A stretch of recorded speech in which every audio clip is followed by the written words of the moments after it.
Sitchin faz uma observação em seus livros a respeito da raça adâmica e da origem do nome Adão.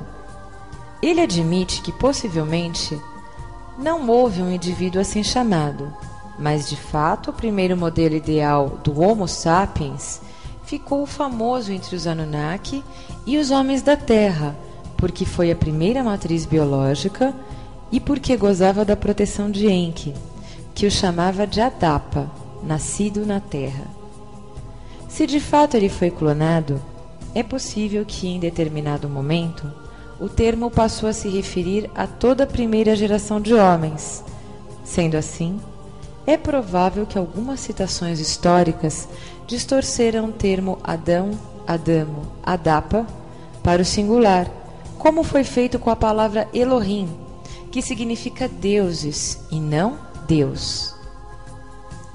Um detalhe interessante sobre a descendência de Adão e Eva pode ser observado no incidente de Caim e Abel. Sitchin tem uma teoria muito interessante. Enki teria ensinado a pecuária aos homens e Enlil a agricultura. Caim e Abel eram respectivamente agricultor e pastor e lideravam grupos de trabalhadores nessas atividades. As constantes disputas entre os dois líderes Anunnaki acabaram influenciando o comportamento dos humanos. Desentendimentos e ciúmes entre os trabalhadores acabaram culminando no assassinato de Abel. Então Caim foi condenado ao exílio por Enlil, que ficara perplexo diante da primeira demonstração de violência entre os homens e pretendia evitar que aquilo gerasse uma reação em cadeia. Tomado de pavor de uma vingança, Caim teria implorado Enlil que o protegesse. O comandante Anunnaki, irado pelo crime contra seu pupilo Abel, se manteve irredutível na decisão, mas pediu a Ninti que fizesse uma modificação genética para que os outros homens soubessem que ele carregava um sinal de Deus e não fosse molestado. A famosa marca de Caim, citada no Antigo Testamento, consistia em uma alteração cromossômica para que os seus descendentes não tivessem pelos faciais. Banido, Caim teria vagado com sua família e seguidores por longas distâncias, e Sitchin sugere que eles teriam chegado até a América Central e se fixado lá. Sua descendência ignorada pela história teria sido a base genética dos ameríndios, que tem como característica principal a ausência de pelos faciais. Ao longo dos milênios, as gerações de humanos deixavam de ser apenas trabalhadores ou escravos nas minas. Eventualmente, aprendiam as novas tarefas e logo cozinhavam, dançavam, tocavam músicas, eram instruídos em todas as ciências e até construíam casas para os deuses, que eles chamavam de templos. Logo, o objetivo central da missão foi desaparecendo, e os Anunnaki pareciam se agradar daquele excelente tipo de vida na Terra.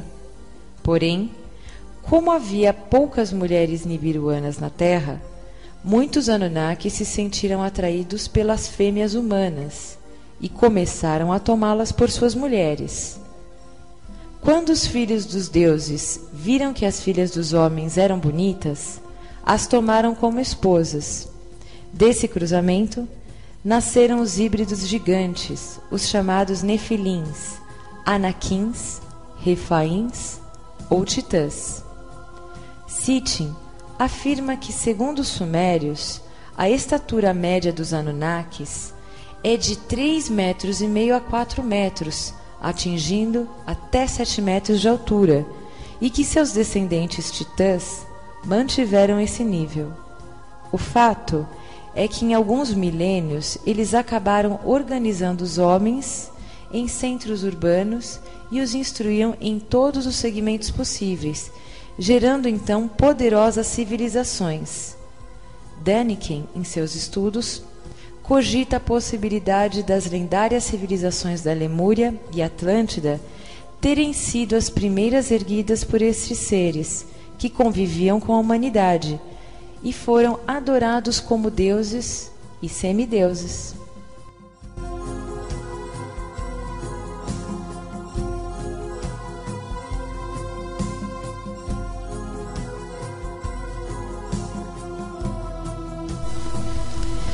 Porém, em certo momento, as relações entre homens e Anunnaki ficaram comprometidas por ódios e paixões, levando-os a toda sorte de comportamentos bizarros, que se agravavam mais ainda pela aproximação do planeta gigante Nibiru, que já estava causando terríveis mudanças no clima agradável do planeta, e logo os flagelos naturais, somados às perturbações sociais, causaram a deterioração moral daquela sociedade híbrida.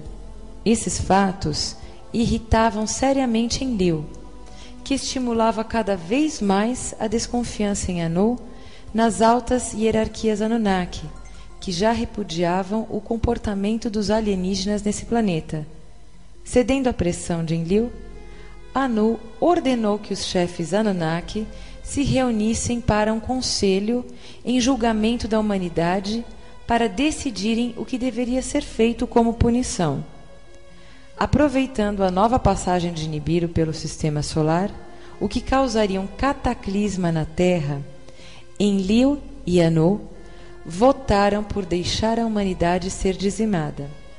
Essa decisão acabou aceita pela maioria do conselho, mas sob protestos veementes de Ninti e Enki. O fato é que prevaleceu a pressão e o poder de persuasão de Enlil sobre Anu, que obrigou o conselho a prestar juramento de que não alertaria os homens quanto à catástrofe iminente. A grande verdade é que o transtorno planetário foi usado por Enlil para fazer uma limpeza racial na Terra, porque não admitia a miscigenação entre Anunnakis e terráqueos.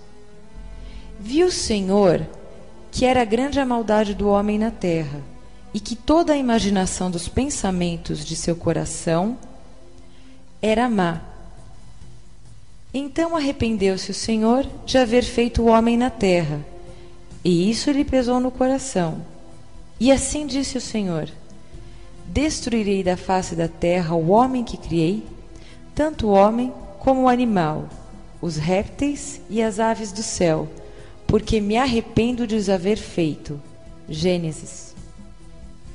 Inconformado e temendo por sua obra, Enki designou secretamente um homem, de nome sumério Ziusudra, Noé ou Noá em hebraico, para reunir grupos de humanos e espécies animais diferentes que seriam salvas das inundações do planeta causadas pelos deslocamentos dos polos, devido à aproximação de Nibiru, em uma nave submarina submergível desenvolvida por ele para essa finalidade. Enki elaborou ocultamente um plano de sobrevivência para os seres selecionados por Ziusudra, pois não ousava desafiar seu pai Anu nem as hierarquias de Nibiru. Sem tornar conhecido seu plano, os Anunnaki evacuaram a Terra e de suas naves estacionadas na órbita do planeta observaram o desastre e se entristeceram, sofrendo pela destruição daquela grandiosa obra e amargurados por terem abandonado os humanos ao terrível cataclisma. Com a passagem de Nibiru, duros tempos se iniciaram na Terra. Um detalhe curioso revela o grau de comprometimento de Enki com a humanidade naquele momento. Tendo sido obrigado a prestar juramento, ele não podia revelar os homens sobre o perigo iminente e nem ajudá-los, mas, inconformado com a situação, encontrou uma peculiar maneira de alertar pelo menos um pequeno grupo. Nos tabletes sumérios referentes ao episódio do dilúvio, é mencionado que Enki tinha ciência que não podia contar aos homens, mas nada o impedia de falar com as paredes. Uma noite, ele se aproximou da casa onde morava Ziusudra, se detendo ao lado de fora, perto do aposento onde este dormia, e falando alto ou através de algum aparelho, propagou sua voz pelo local dizendo: Parede, o teu senhor Enki te ordena que construa uma embarcação. Reúna quantos familiares e agregados puderes. Abandona tuas posses e salva tua vida, pois os Elohim condenaram a humanidade à morte. Enki teria deixado um tipo de relógio regressivo, sensível a oscilações geodésicas e um projeto de construção de um submergível a cargo de um Anunnaki de sua confiança, designado para ajudar Noé, além de ter feito uma seleção de animais e espécies de plantas para redistribuir pelo planeta após o Holocausto. Entre muitos pontos em comum, os textos de Daniken e Sitchin têm um particular. Chama a atenção que os dois autores afirmam que no processo de exploração do nosso sistema solar, os Anunnaki teriam construído bases de operação em Marte e nas suas luas. Existem fotos da sonda Mariner sobre essas bases e também em nossa Lua. Nos primeiros milênios após sua chegada à Terra, essas bases teriam servido de escalas até Nibiru durante o período de transporte do ouro extraído aqui e além da mineração na Terra. Os Anunnaki também extraíam silício da nossa Lua. Sendo assim, Sitchin argumenta que essas bases teriam servido de refúgio para os extraterrestres durante os anos pós-diluvianos, quando os elevados níveis dos oceanos não permitiam retorno à Terra.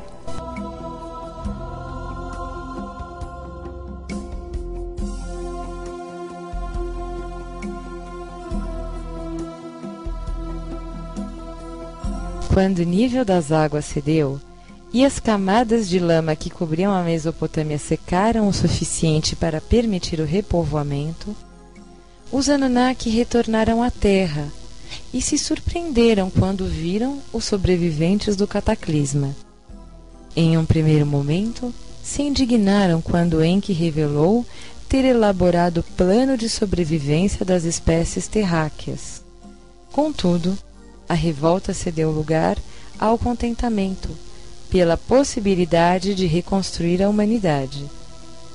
Nanar, um dos filhos de Enlil, recebeu uma extensão de terra que ia do oeste até o Mediterrâneo e ficou encarregado de reconstruir Eridu, que viria a se tornar Sumer ou Suméria, e fundando outras como Ur, a cidade onde nasceu Abraão.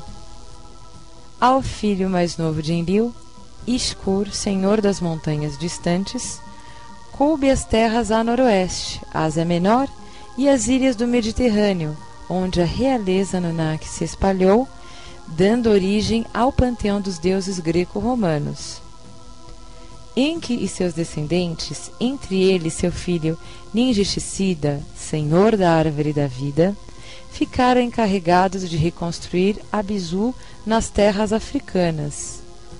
De fato, todo o planeta foi repartido entre os Anunnaki, que se tornaram as deidades das mitologias indo-europeias, asiáticas e andinas. Daniken menciona que, em determinado momento, Ninjishida, chamado de Tut pelos egípcios, teria ido para a América Central explorar a região dos Andes, juntamente com um grupo de sobreviventes africanos, e teria erguido a civilização dos Olmecas, que seriam os mentores dos astecas. Segundo Daniken, a palavra asteca deriva da raiz Aztlán e se refere aos sobreviventes que vieram das terras da Atlântida. Ele ainda especula que a base do povo asteca era formada pela descendência de Caim, misturada com os exilados atlantes. Sitchin não faz menções sobre a Lemúria e Atlântida, mas as peças acabam se encaixando. No comando dos Olmecas, e dos astecas, o hábil e engenhoso ninjicida teria ficado conhecido como o deus Quetzalcoatl, a grande serpente emplumada. Ishkur, posteriormente, também teria ocupado as terras da península de Yucatán, no México, e ficou conhecido como o deus Viracocha. As civilizações reerguidas na Mesopotâmia fizeram várias citações aos Anunnakis, e a mais peculiar é a que deu base para a referência bíblica dos Nefilins, os anjos caídos, aqueles que desceram dos céus para cruzarem com as mulheres dos homens. Zequerias Sitchin relata que na sua juventude, durante uma aula de hebraico, sobre o capítulo 6 do livro de Gênesis, ousadamente questionou seu professor sobre o termo gigantes, ser o significado da palavra Nefilim.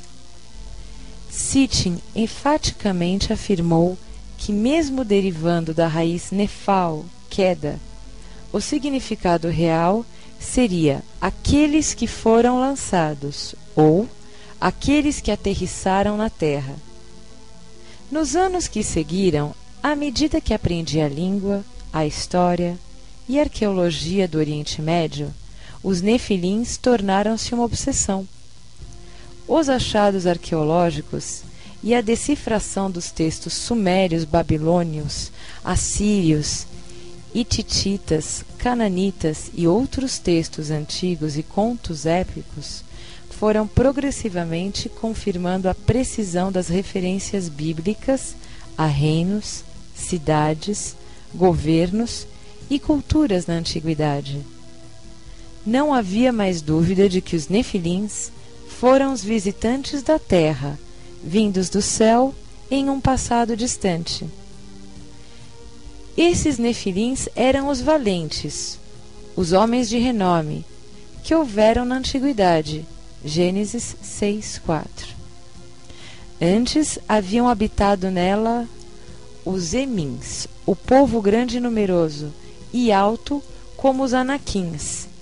Eles também são considerados Refaíns, como os Anaquins, mas os Moabitas lhes chamam Emins. Deuteronômio 2:10-11. Porque só Og, rei de Bazã, ficou de resto dos Refaíns. Eis que o seu leito, um leito de ferro, não está porventura em Rabá dos Amonitas? O seu comprimento é de 9 côvados, 4 metros, e de 4 côvados, 1,78 metros. A sua largura, segundo côvado em uso. Deuteronômio 3:11. Também vimos ali os Nefilins, isto é, os filhos de Anak, e éramos aos vossos olhos como gafanhotos. Números 13:33. Então saiu do arraial dos filisteus um campeão, cujo nome era Golias de Gate, que tinha de altura 6 côvados e 1 palmo, 2,98 metros de altura. 1 Samuel 17:4. Os relatos das civilizações antigas estão repletos de referências a seres de tamanho gigantesco, força descomunal e portadores de tecnologias avançadíssimas, participando direta ou indiretamente nas sociedades humanas. Devido às suas potencialidades, eles foram sistematicamente considerados divindades. Os Nefilins da mitologia hebraica, o panteão egípcio, os deuses do Olimpo, cíclopes e titãs da mitologia greco-romana, os Suras, Asuras e Devas da mitologia hindu, os guerreiros do Valhalla da mitologia escandinava, não eram outros senão os Anunnaki, gigantes astronautas de tempos imemoriais vindos do planeta Nibiru. Particularmente, os sumérios sempre foram pragmáticos ao explicar de onde eles vieram, por que estavam aqui e por que agiam como agiam. E sem sombra de dúvida, as gritantes marcas das atividades desses seres estão definitivamente espalhadas pelo mundo, em monumentos monolíticos e ruínas milenares espalhadas pelos continentes e mesmo no fundo dos oceanos, e certamente na estrutura genética dos seres humanos, nos genes recessivos, desafiando a nossa medíocre compreensão. Não admitir tal verdade é uma tolice, que pode ter um custo muito, muito alto para a humanidade. Eu sou a Rossana e esse é o Opposite Extremes.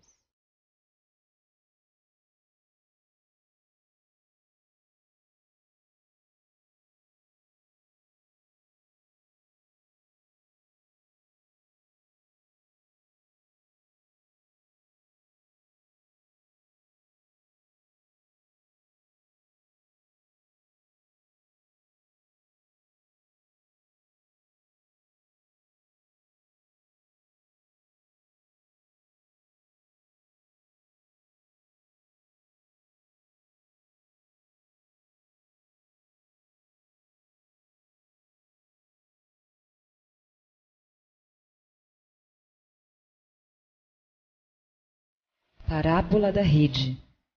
Finalmente, o reino dos céus é semelhante a uma rede que foi lançada ao mar e apanhou peixes de toda espécie. E depois de cheia, os pescadores puxaram-na para a praia, e sentados puseram os bons em cestos, mas deitaram fora os ruins. Assim será no fim do mundo. Sairão os anjos e separarão os maus dentre os justos, e lançá-los-ão na fornalha do sofrimento. Ali haverá choro e ranger de dentes.